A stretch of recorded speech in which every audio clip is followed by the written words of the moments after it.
All right, I'm back, and I think I'm on the correct account here. So let me go back into a screen share, All right. and we'll try again to kick off and do a recording here. Pause record. Let's see. Maybe we're all, yeah, looks like we're already recording. Okay. You can hear me? I can hear you just fine. It looks like we are screen sharing and we are recording. So I'm going to go ahead and take it away. Sound good? All right, sounds good. I'm going to mute. Terrific. All right, well, welcome everybody. My name is Chris Patosha. I'm the Associate Director of Environmental Health and Safety, and today's session is a laboratory incident response training for Barnard College Public Safety for all of you. And we're going to take today's session to provide a general hazardous awareness messaging around the laboratory environment. We'll talk about different types of hazards that can arise in that environment and review and reinforce what it is that we ask of you and what it is that public safety can do in the event of an emergency in the laboratory, in or around the laboratory. So, you know, the overall message and the overall sort of point of this is that this is a different environment because there is laboratory research that takes place here. So serving in a role of a public safety officer is different than it could be somewhere else, you know, whether we were in a position in a retail environment or a general office environment. The Barnard College campus is very, very unique in that way, in that we have a number of different types of populations, from students to on-campus administrative and other professionals, as well as researchers who are on campus doing their day-to-day business. All of this, of course, now having been slightly adjusted in light of our special arrangements and special precautions due to COVID-19, but the messaging remains the same nonetheless. So today we're hoping to convey an understanding of the role of public safety, that is you, and that of environmental health and safety, as well as facilities, and how we'll all work together when and if there is an emergency, how to prepare in advance of an emergency, and what to do to respond. So particularly, again, these would be emergencies regarding a hazardous materials incident, as opposed to a fire in a dormitory kitchen, for example. So we'll talk about some laboratory safety principles in general. We will talk about hazardous materials, the types of them that are found in and around laboratories, and we'll talk about fire and life safety in general during the course of this presentation. So what types of hazardous materials incidents will we refer to throughout the module? So in general, when we refer to a hazardous materials incident, that is speaking to an unwanted or uncontrolled release, such as a chemical spill or a gas release. Now, gas releases are quite rare. Chemical spills themselves are quite rare as well, but more common than a gas release might be. Or this could be exposure to a substance that might potentially harm health or the environment, or a fire, with the fire having a potential to involve hazardous materials. For example, a fire in a laboratory or a fire in an area where other hazardous materials might be encountered. The facility's paint shop, for example, lots of flammable materials there. And so that would be a different fire than, using my earlier example, a fire in the kitchen of a dormitory building or a fire in a wastebasket of an office. So slightly different precautions and slightly different response scenarios as well. So what are some ways that we can identify hazards and understand that we are in an environment where there could be hazards present, and understand when we're in an environment where the response to an emergency could be different due to those hazards? So first and foremost, the response to any type of, or the recognition of any type of hazardous materials and their presence, but really our senses are our best indicator here. So our vision, our hearing, our sense of smell can all be tips to us that we could be in the presence of a hazardous material or in an area where those materials might be found. In addition, we have copious hazard communication mechanisms all around campus. And again, there's nothing particularly exotic or unique about these. These are signs and labels, and our ability to recognize them is what's important here. So we have the variety of signs in a variety of locations, and then the hazardous materials that are in question will either have manufacturer's labels or will be labeled with indication of their contents when they're in and used in secondary containers. So containers where they've been transferred into a different beaker, a different bottle, or otherwise from their primary container. But again, going back to using our senses here, you know, there's no sign that's going to tell you you have a frayed electrical cord like you can see in this bottom left picture here. That's something you have to be on the lookout for.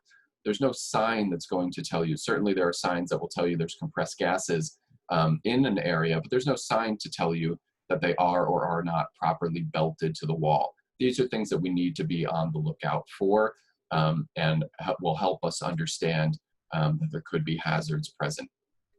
So knowing that we have signs and labels available to us, what are some of the ways that we can learn about hazards so we can evaluate their potential to cause harm?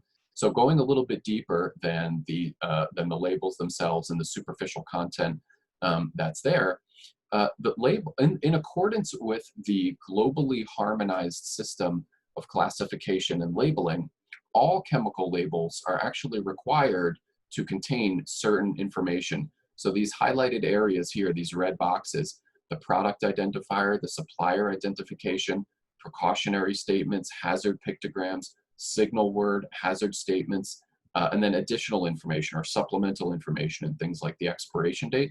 All of those elements are required to appear on a manufacturer's label of a certain chemical. Now again, once that chemical goes from a primary container into a secondary container, there is a requirement to recapitulate some, but not necessarily all of it. You essentially need to communicate the contents and their hazard once it goes into a secondary container.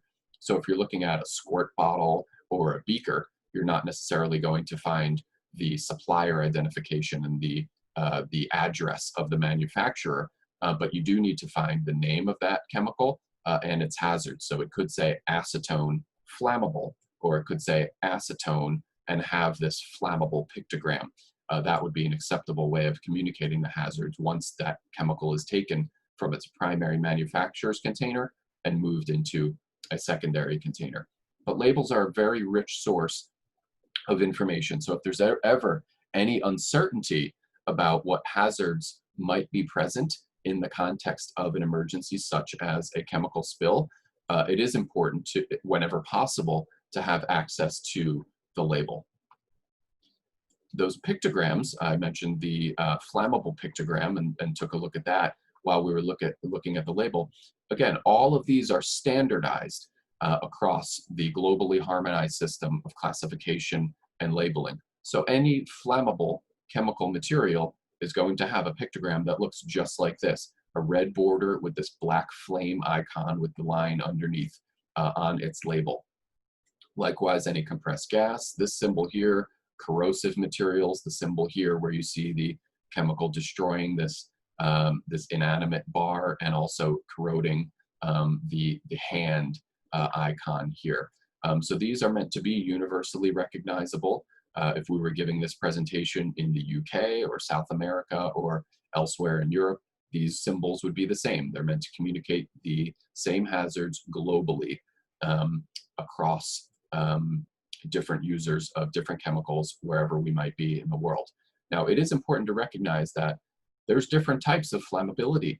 You can have a flammable liquid, you can have a flammable solid, you can have a flammable liquid like acetone as compared to other flammable materials that could be spontaneously combustible in contact with air.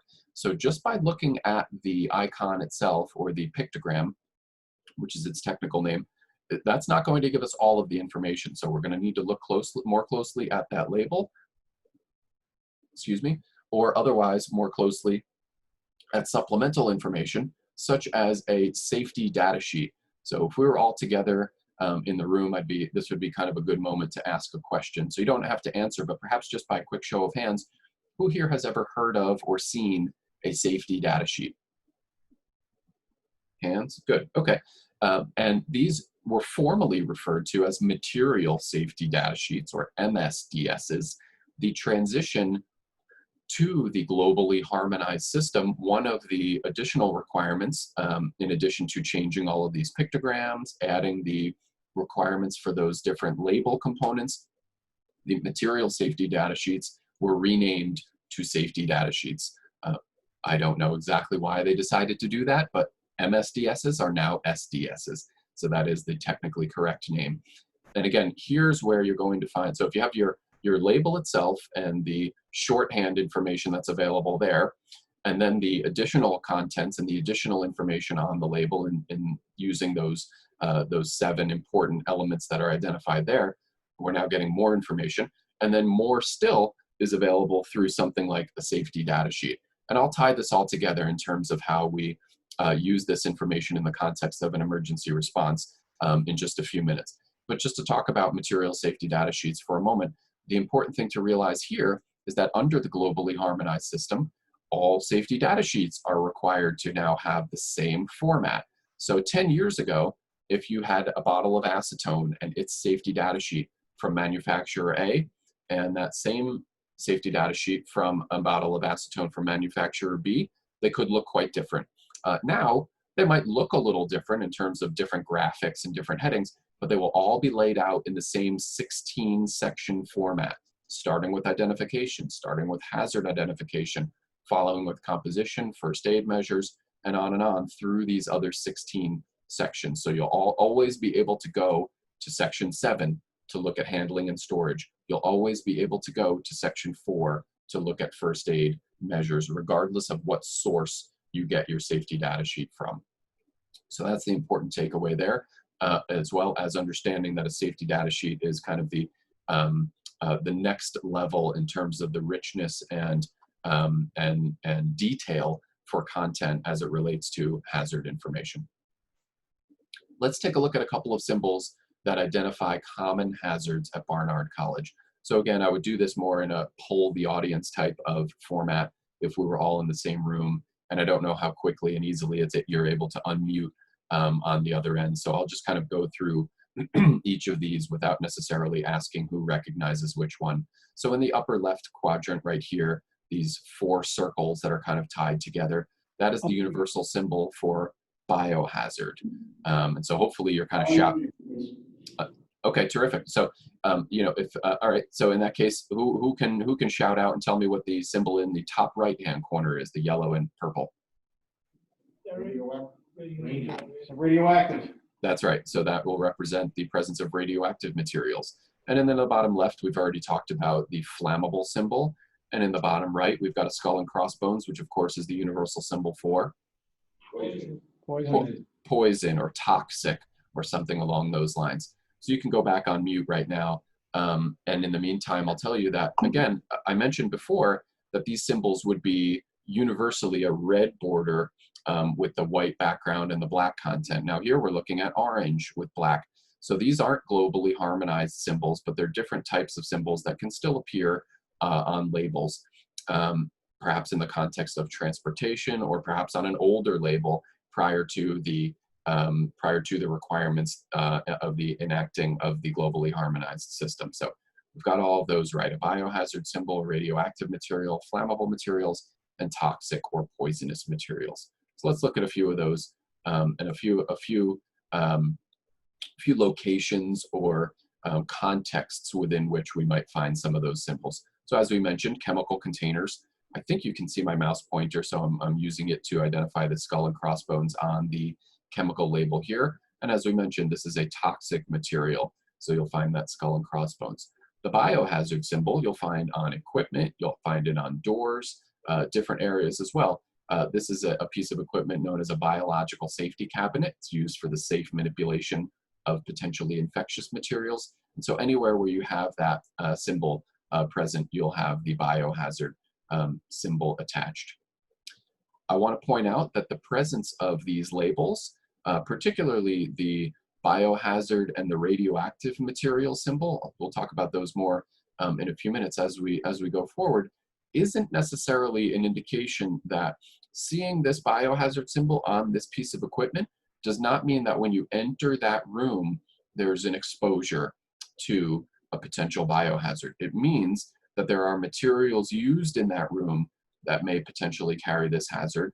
And in the case of this piece of equipment, the intent and the purpose of this piece of equipment is to contain that hazard. So the fact that one is in this room where this symbol is present, particularly knowing the types of biological hazards that are present in Barnard research laboratories, is not intended to communicate that there is a exposure to infectious materials. And if you stop and think about this in a broader context outside of your work, you'll understand that this makes sense.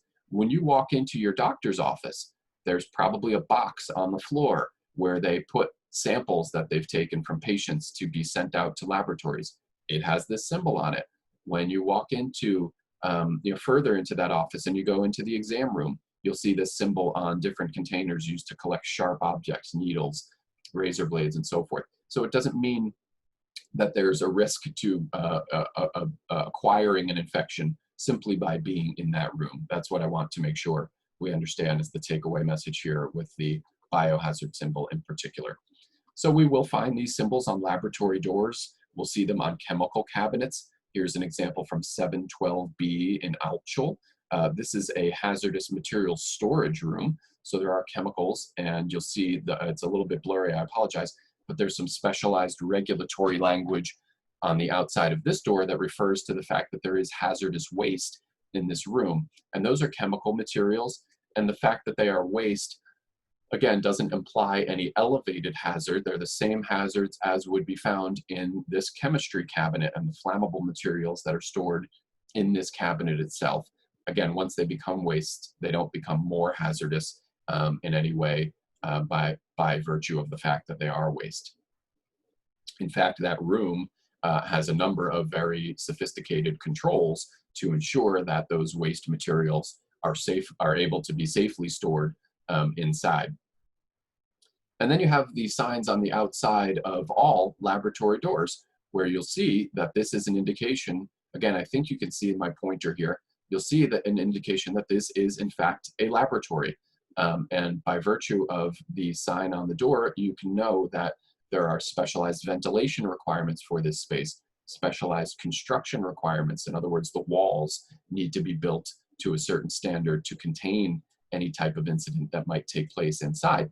And then below, in these open spaces beneath the word laboratory, you'll see an indication of, in some cases, a number of different hazards that might be found within, as well as some required regulatory language. So for example, the no smoking, the eye protection sign, no food or drink, which is not allowed in any laboratory. And then in this bottom field of this sign for this particular room, you see warning, strong magnetic field. This is a room where there's an NMR magnet. And so that's an important hazard to be aware of. And again, it's not important to go into detail on what that's all about today. The important thing to understand is that if there's ever any concern and you see a sign on the outside of a door indicating some type of potential hazard, and there's any doubt, ask. Ask the people who work in the room, ask someone who might be responsible for the room. There could be contact information, there should be contact information on or outside of the door, and that is an important resource. Or by all means, ask environmental health and safety what type of precautions need to be taken in order to enter or work in or around that type of room. So from there, I want to talk about oxygen sensors because they're present in a number of locations on the Barnard campus. They have specific signage associated with them. And they're often something that public safety is called to respond to because an alarm could be activated and we need to investigate what's happening in that location. So what do they do? Obviously, as the name implies, they are a constant and immediate feedback measure of the presence of oxygen in the room. And you can see that this particular meter is reading 21%. That's very much a representative indication of the amount of oxygen that is typically in a room. If we had one in the room there with you all, you'd likely find that it was somewhere between 19.5 and 21.5. So in general, depending on things like air circulation, the oxygen in our ambient environment tends to fluctuate between those two numbers, 19.5 and 21.5. Where will you find them? You'll find them in locations where there's large amounts of generally of inert gases, things like nitrogen and argon, where they're stored and where and specifically and most commonly where liquid nitrogen is stored. Liquid nitrogen is a material that's used to freeze things to extremely low temperatures. Why are they important? Because again, in theory, gas releases have the potential to cause an environment where there could be asphyxiation as a result of the displacement of oxygen. So again, if there were an environment where there were insufficient air circulation and a large quantity of nitrogen gas was released into a room, that nitrogen could displace the oxygen, dropping the oxygen level down to a dangerous degree. So, and I mentioned before, the general ambient concentration of oxygen between 19.5 and 21.5. Understand that oxygen going to 19.4, 19, 18 point something, that is not an immediate hazard to anyone. It's not until that oxygen gets into the 17s, 16s that you would find that you'd become woozy after a very short time. And when it gets very low into the low teens, where there would be the potential for immediate or near immediate asphyxiation. So these alarms are set to go off at a point far higher than which there would be an immediate hazard. Now, you don't want to spend a lot of time in a room where there's not as much oxygen as there should be. Eventually, you'll get a headache and not want to be there any longer. But they're an indicator that there could be a hazard there. We want to look at this output on the meter as well, telling us what the oxygen level is reading. But it's not necessarily an indication that there's an immediate hazard or an IDLH condition, something that is immediately dangerous to life and health. It's something that we want to both use our ears to listen for the alarm and our eyes to understand what the oxygen concentration is in the space. So here in the upper left picture, you can see a large container of liquid nitrogen, and on the wall below the fire bell here, you can see the oxygen sensor in the room. This is a close-up view of the sensor itself. Again, in the bottom left picture, a little bit diagonally above the phone, you can see the output from the oxygen sensor. It's likely that this space below or near the phone is also used to store these liquid nitrogen tanks that you see in the hallway. Now, the hallway isn't a location where these tanks should be on a permanent basis. So if you see tanks in the hallway and you see them there for an extended period of time, that's something that is not in and of itself a safety concern, but what it would require is contact with the laboratory or the laboratories in that area who own or are responsible for these tanks to make sure that they relocate them to an area where an oxygen sensor is in place. So in the event that one of these sensors is in alarm, what is public safety asked to do? So the most important thing is to knock on the door to ascertain if anyone is in the room. Don't go directly into the room, because if there were a very, very low oxygen condition in there, there could be an immediate hazard. It's very unlikely that that's the case, but it is important to survey the area or the room from a safe distance to check first to see if there's an unconscious worker. 99 times out of 100 that these sensors go into alarm, they do so because their calibration has drifted and they need to be reset, not because there's an actual oxygen condition. It's very rare for there to be an actual oxygen deficiency or an oxygen richness condition in the space that would cause one of these sensors to go into alarm, but we should treat them all as if they're real and use the approach from a distance and our ability to look at that sensor from a distance whenever possible before entering those spaces and assuming that it is a calibration issue. In the extremely unlikely event that there's an unconscious person inside of a laboratory, do not enter the room if the O2 sensor is in alarm and you see and can visually identify that there's an unconscious person in there. Immediately, in that case, notify 911 for FDNY and EMS response. Leave the door open to allow corridor air to enter the room, which will dilute the concentration of whatever the gas is, most likely nitrogen or another inert gas. And in any other way that you can introduce ventilation to that space, do so, and then await EMS, FDNY, or other response that will be on the way. So I say, and that opening the corridor air to allow opening the corridor door to allow air to enter the room.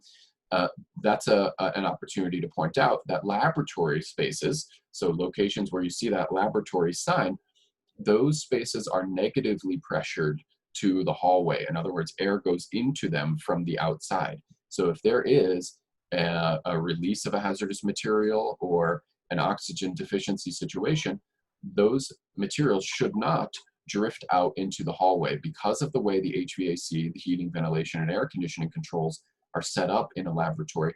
There's meant to be more exhaust than there is supply in terms of overall balance, such that air goes in from the outside. So you can introduce outside air by opening the door. You can prevent things from escaping the laboratory due to that negative pressurization. It's an important safety feature of laboratories. So finally, from an administrative standpoint for public safety, the important thing to do as a next step is to notify EH&S of that oxygen sensor being in alarm. Now, one important point that I want to underline, please do not use this slide as your call list. There is a current call list that's kept at the public safety dispatch desk.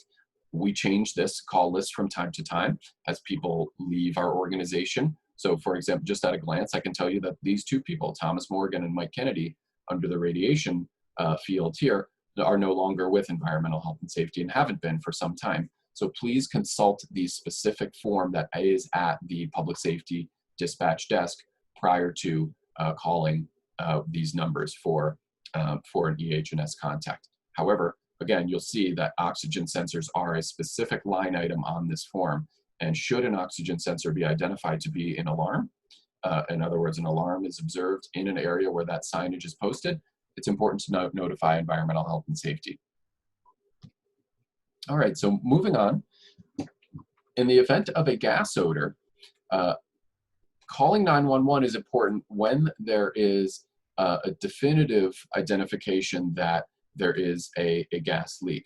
Now, it's my understanding, and please do correct me if I'm wrong, or otherwise we can follow up after the fact, that public safety is equipped with a gas sensor, a gas detector, this module that's in the, or this instrument that's in the lower left of the slide. This is what's known as a TIF, combustible gas detector, and it can very effectively locate gas leaks. It's very easy to use, turn on. There's a small knob on there that can identify gas leaks.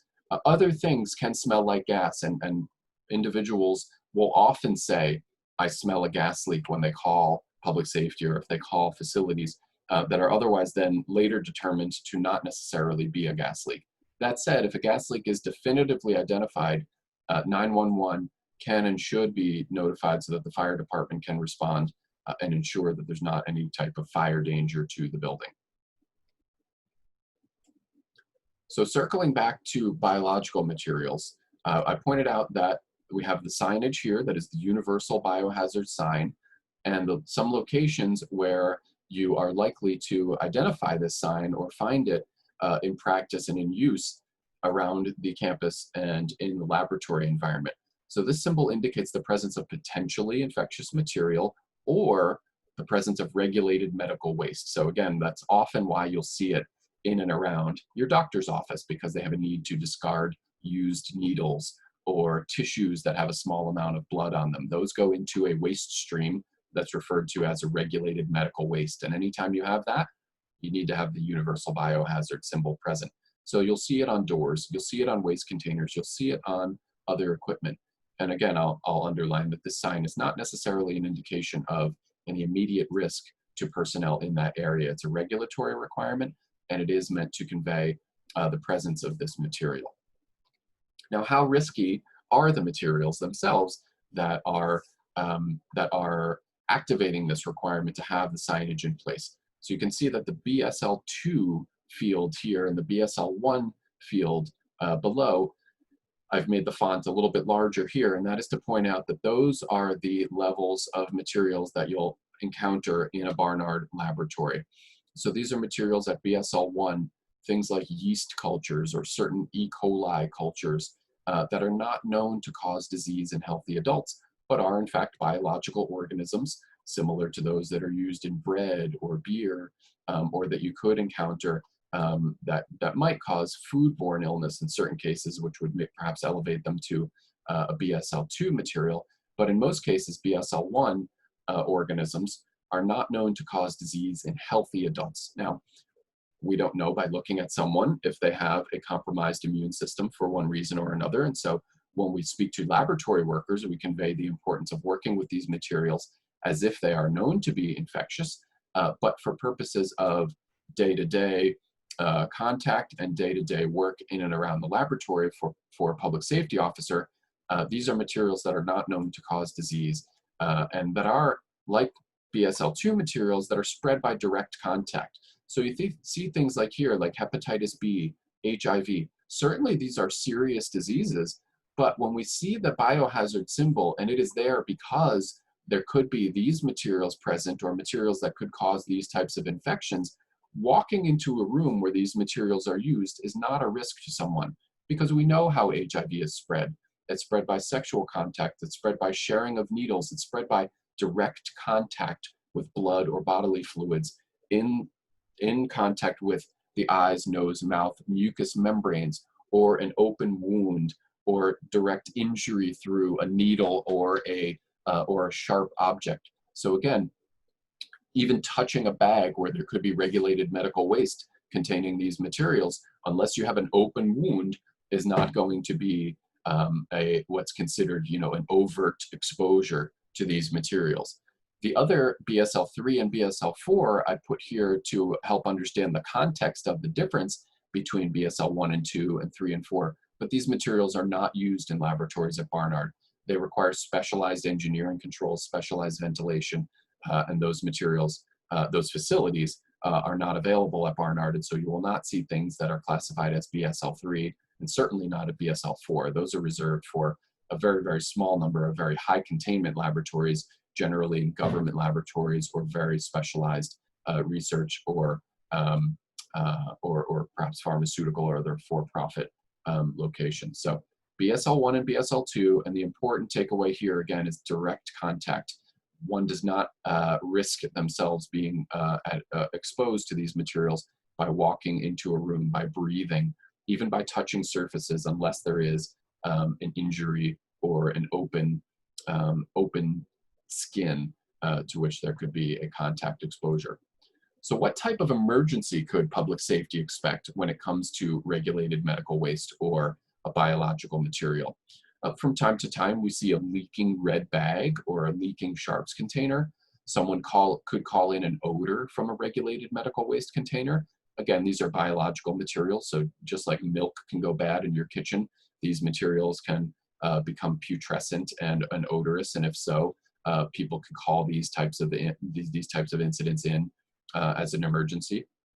It's possible that facilities or someone else could identify an improperly discarded sharp material, a needle or a razor blade in a location where it doesn't belong, and that really would imply anywhere other than being disposed in a sharp container. So if that's the case, someone might phone that in, and environmental health and safety can help public safety work through the correct response to any of these types of incidents. There's not an expectation that anyone would ever be asked to move a red bag or themselves relocate a sharp that's identified in a location that is not properly discarded.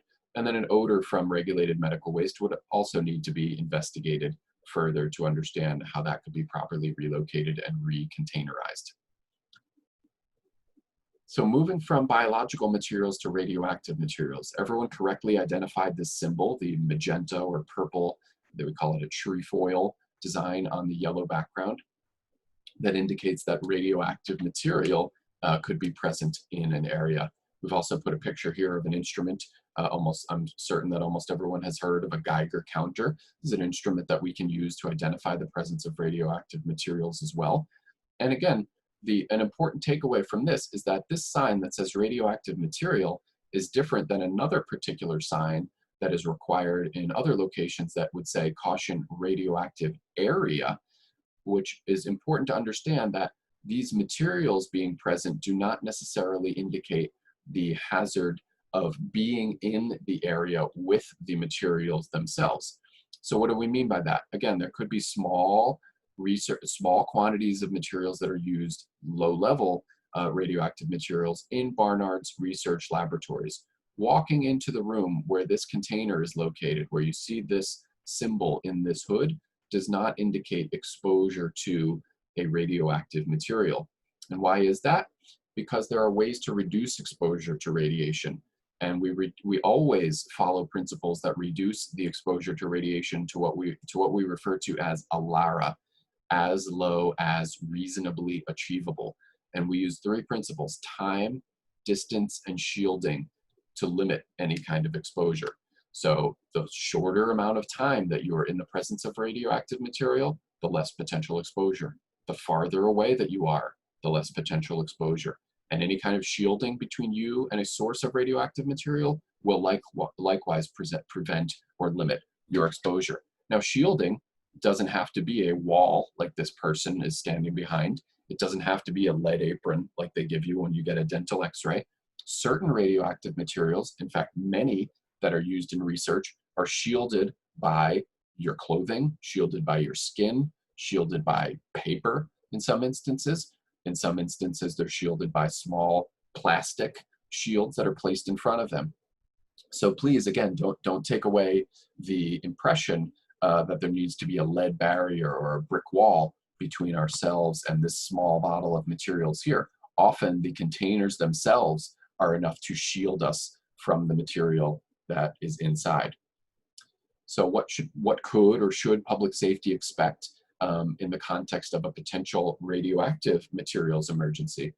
Before we even talk about that, keep in mind that there is no exposure outside of posted laboratory areas. Standing outside this door here that's pictured is not going to yield an exposure to the radiological materials. And as we mentioned, this is due to the factors such as distance from the source and several layers of shielding.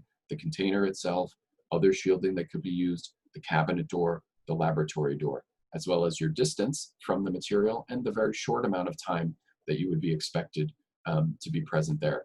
So someone could call in an emergency in this space. It doesn't necessarily mean that responding to this location, will result in an exposure to radiation. So what are we otherwise in general asking public safety to do during a fire or emergency? The first step or action that we're asking is to determine if a fire or life safety condition exists. And if that is the case, call 911. If there's an active fire or an active reason that someone's life or health could be in danger, call 911 for additional fire or EMS response. If there is an uncontrollable fire in the space, the acronym that we refer to for use is RACE. RACE stands for rescue, alarm, confine, and evacuate for the location. Rescue all the persons in the immediate area. So it's important that we first rescue ourselves if there's a fire condition in an area where we are. That said, if we are able-bodied and we are able to rescue other persons that need our assistance, it's important that we do so. So thinking about others that are in that immediate area. Pulling an alarm station and then notifying public safety. If you are on rounds and you're observing this, radio that information into a dispatch desk or otherwise call it in and call 911. Pull the alarm station. These are going to be located by stairwells, exit doors, or otherwise. Confine the affected area by closing doors to rooms and corridors. Possibly the most important thing that can be done here is confining the fire.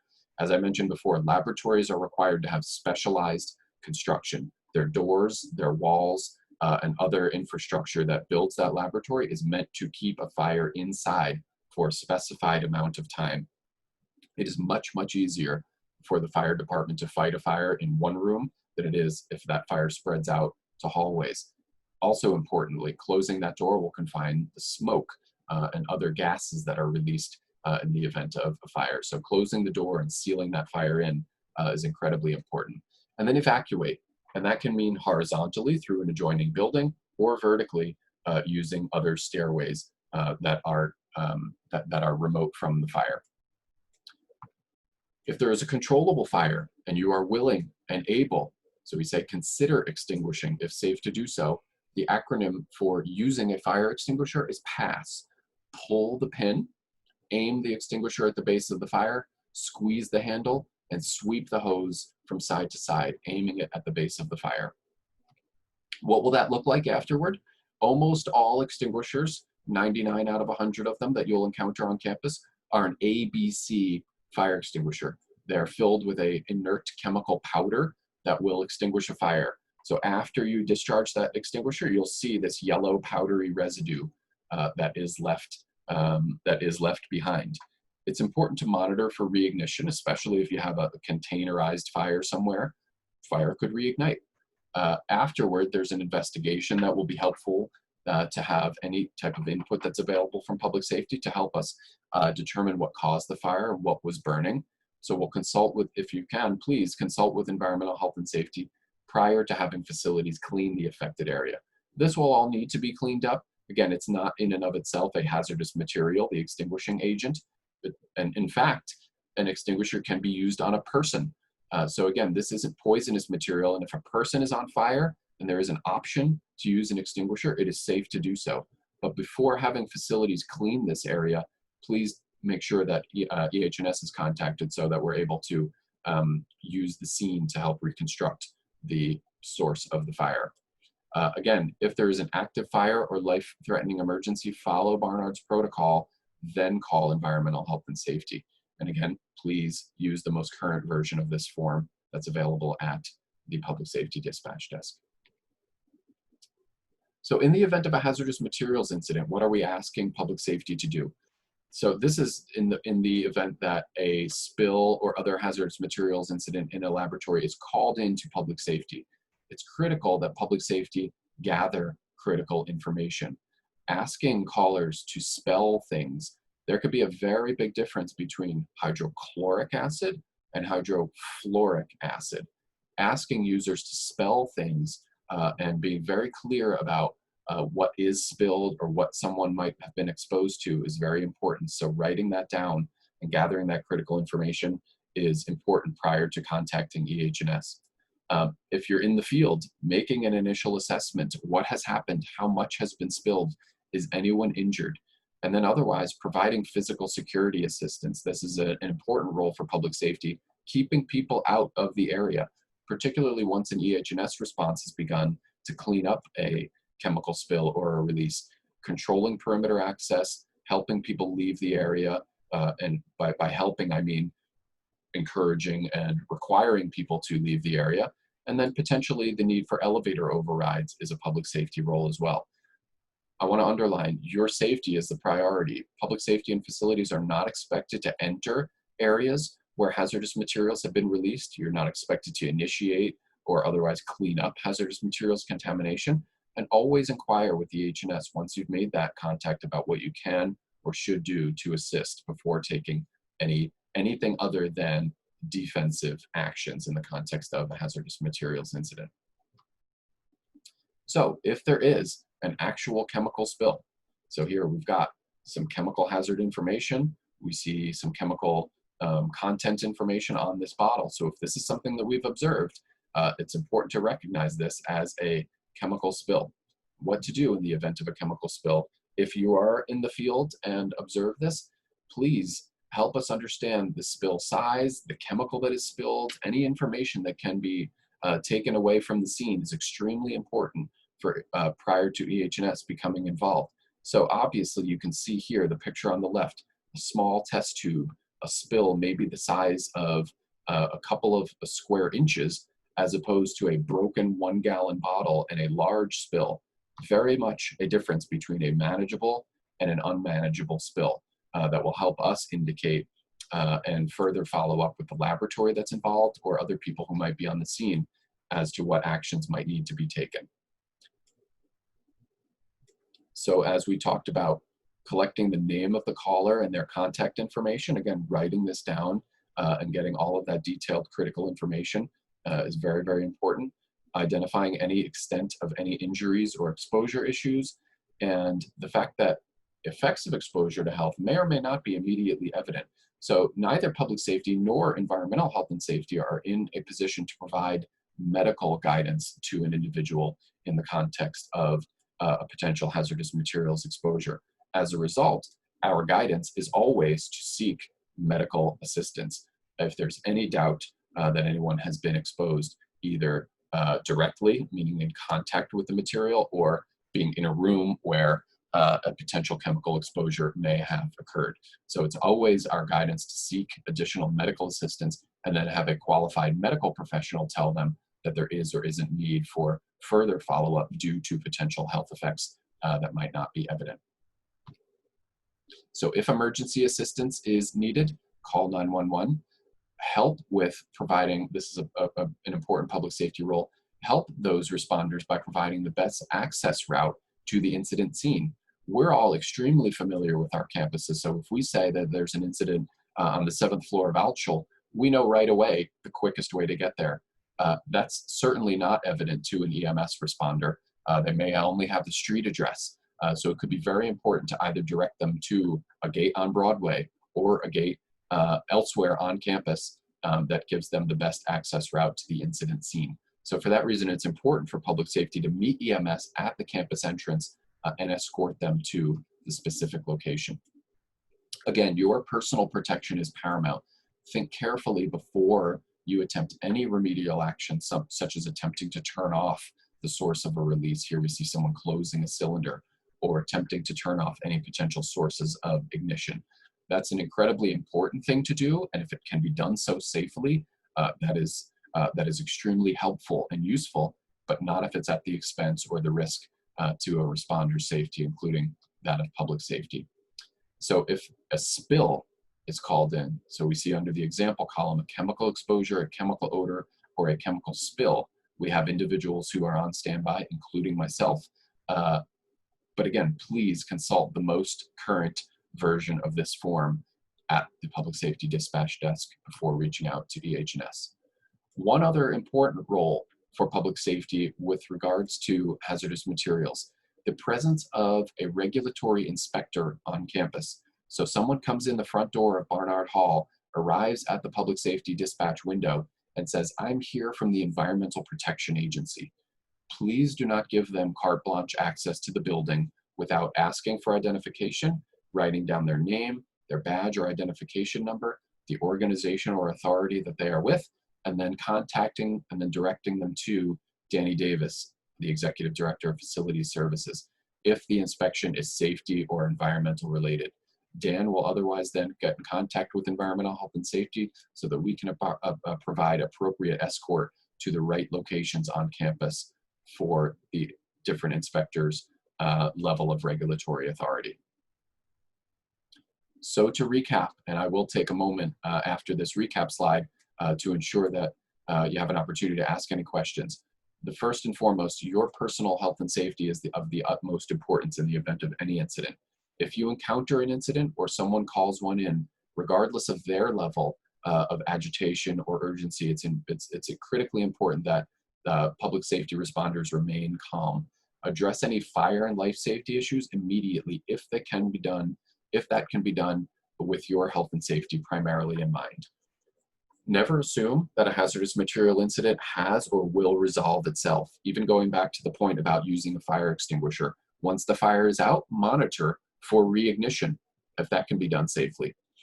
Gather all of the pertinent information for incident responders: name, contact information, specific materials involved, asking folks to spell out what those were or are so that we can make important decisions based on the potentially major differences between different types of chemicals. And then lastly, be available for communications and assistance. So please do not leave the scene other than relocating to a safe area nearby. It will be important to be able to remain in contact. And sometimes that even involves my calling someone who is on scene or using FaceTime or other video connection to the scene with a public safety responder who's there and can provide additional visual or other feedback. That is all of the content that I have in terms of slides. So I will take a moment and open it up to any questions that anyone has in the room. Questions?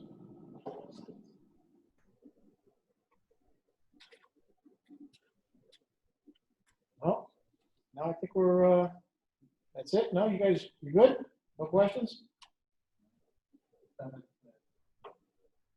Oh, you were very effective, Chris. There's no questions. I have it all. How about that? Wow, thank you. I'm prepared to give it all back to you right now. It's not often that I leave everyone in stunned silence. So. Well, then in that case, thank you very much for your time. You have the website here for EH&S, ehs.columbia.edu.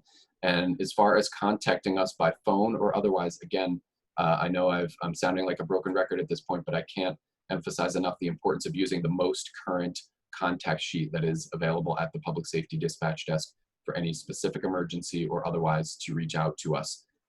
It would cause unnecessary delays trying to reach out to someone who doesn't work for us anymore or who has otherwise been reassigned to a different subject area. So please do use the most current sheet that's available at the Public Safety Dispatch Desk. And if there are otherwise no questions, I will bid you all farewell, wish you all a safe and healthy rest of your day and safe and healthy experience while working for Barnard Public Safety. And thank you very much. Thank you so much, Chris. Bye now. Bye-bye.